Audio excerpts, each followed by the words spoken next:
तन्विक नाम के एक विद्वान साधु थे जो दुनियादारी से बहुत दूर रहते थे। वह अपनी ईमानदारी, सेवा तथा ज्ञान के लिए प्रसिद्ध थे। एक बार वह पानी के जहाज़ से लंबी यात्रा पर निकले थे। उन्होंने यात्रा में खर्च के लिए पर्याप्त धन तथा एक हीरा संभाल के रख रखा था। यह हीरा किसी राजा ने उन्हें उनकी ईमानदारी से प्रसन्न होकर के भेंट किया था। सो वह उसे अपने पास न रख करके नयासर के राजा को देने जाने के लिए यात्रा कर रहे थे। यात्रा के दौरान साधु की पहचान दूसरे यात्रियों से हुई। वह उन्हें ज्ञान की बातें बताते गए। एक फकीर यात्री ने उन्हें नीचा दिखाने की मंशा से नज़दीकियां बढ़ा लीं। बातों बातों में साधु ने उसे विश्वास पात्र समझकर हीरे की झलक दिखा भी दी। उस फकीर की ओर फकीर के मन में और भी लालच आ गया। उसने उस हीरे को हथियाने की योजना बनाई। रात को जब साधु सो गया तो उसने उसके झोले तथा उसके वस्त्रों में हीरा ढूंढा, पर उसे नहीं मिला। अगले दिन उसने दोपहर की भोजन के समय साधु से कहा कि इतना कीमती हीरा है, आपने संभाल के रखा है ना? साधु ने बड़े अपने झोले में से निकाल करके हीरा दिखाया कि देखो, ये इसमें रखा है। हीरा देखकर फकीर को बड़ी हैरानी हुई कि वह उसे कल रात को क्यों नहीं मिला। आज रात फिर प्रयास करूंगा, यह सोचकर उसने दिन काटा और सांझ होते ही तुरंत अपने कपड़े टांग कर सामान रखकर स्वास्थ्य ठीक नहीं कहकर जल्दी से सोने का नाटक किया। निश्चित समय पर संध्या पूजा अर्चना के पश्चात जब साधु कमरे में आए तो उन्होंने फकीर को सोता हुआ पाया।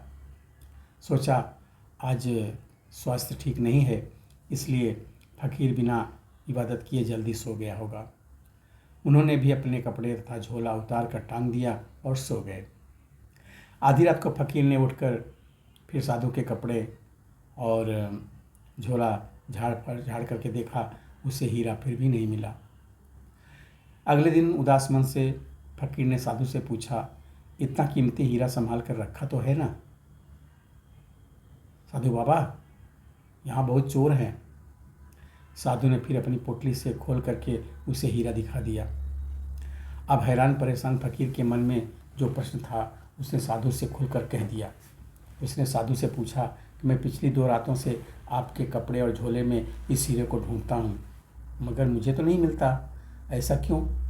रात को ये हीरा कहाँ चला जाता है? साधु ने बताया, मुझे पता है कि तुम कपटी हो, तुम्हारी नीयत हीरे पर खराब थी और इसे हर रात अंधेरे में चोरी करने का प्रयास करते थे। इसलिए पिछले 2 रातों से मैं अपना यह हीरा तुम्हारे ही कपड़ों में छुपा कर सो जाता था और प्रातः उठते ही तुम्हारे उठने से पहले इसे वापस निकाल लेता था। मेरा यह ज्ञान यह कहता है कि व्यक्ति अपने भीतर नहीं झांकता, नहीं ढूंढता, दूसरे में ही सब अवगुण तथा दोष देखता है। तुम भी अपने कपड़े नहीं टटोलते थे ना? फकीर के मन में यह बात सुनकर और ज़्यादा ईर्ष्या और द्वेष उत्पन्न हो गया। वह मन ही मन साधु से बदला लेने की सोचने लगा। उसने सारी रात जाग करके एक योजना बनाई। सुबह उठ उसने ज़ोर ज़ोर से चिल्लाना शुरू कर दिया, हाय मैं मर गया, मेरा एक कीमती हीरा चोरी हो गया, और रोने लगा। जहाज़ के कर्मचारियों ने कहा, तुम घबराते क्यों हो? जिसने चोरी की होगी वो यहीं होगा। हम एक एक की तलाशी लेते हैं, वह पकड़ा जाएगा। यात्रियों ने तलाशी शुरू की। जब साधु बाबा की बारी आई तो जहाज़ के कर्मचारियों और यात्रियों ने उनसे कहा, आपकी क्या तलाशी ली जाए? आप पर तो अविश्वास करना ही अधर्म है। यह सुनकर साधु बोले, नहीं, जिसका हीरा चोरी हुआ है उसके मन में शंका बनी रहेगी, इसलिए मेरी भी तलाशी ली जाए। बाबा की तलाशी ली गई, उनके पास से भी कुछ नहीं मिला। 2 दिनों के बाद जब यात्रा खत्म हुई तो उसी फकीर ने उदास मन से साधु से पूछा, बाबा, इस बार तो अपने कपड़े भी टटोले थे और आपके भी, हीरा तो आपके पास था, वह कहाँ गया? साधु ने मुस्कुराकर कहा, उसे मैंने बाहर पानी में फेंक दिया। साधु ने पूछा, तुम जानना चाहते हो क्यों? क्योंकि मैंने जीवन में दो ही पुण्य कमाए थे, एक ईमानदारी और दूसरा लोगों का विश्वास। अगर मेरे पास से हीरा मिलता और मैं लोगों से कहता कि यह मेरा है, तो शायद सभी लोग साधु के पास हीरा होगा इस बात पर विश्वास नहीं करते। और यदि मेरे भूतकाल के सत्कर्मों के कारण विश्वास भी कर लेते तो मेरी भी ईमानदारी और सत्यता पर कुछ लोगों को संशय बना ही रहता।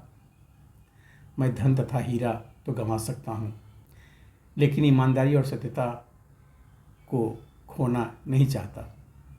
यही मेरे पुण्य कर्म हैं जो मेरे साथ जाएंगे। उस फकीर ने साधु से माफ़ी मांगी और उनके पैर पकड़ करके रोने लगा। अंत में फकीर उनका शिष्य बनकर उनके अच्छे कार्यों को ग्रहण करने लगा। धन्यवाद।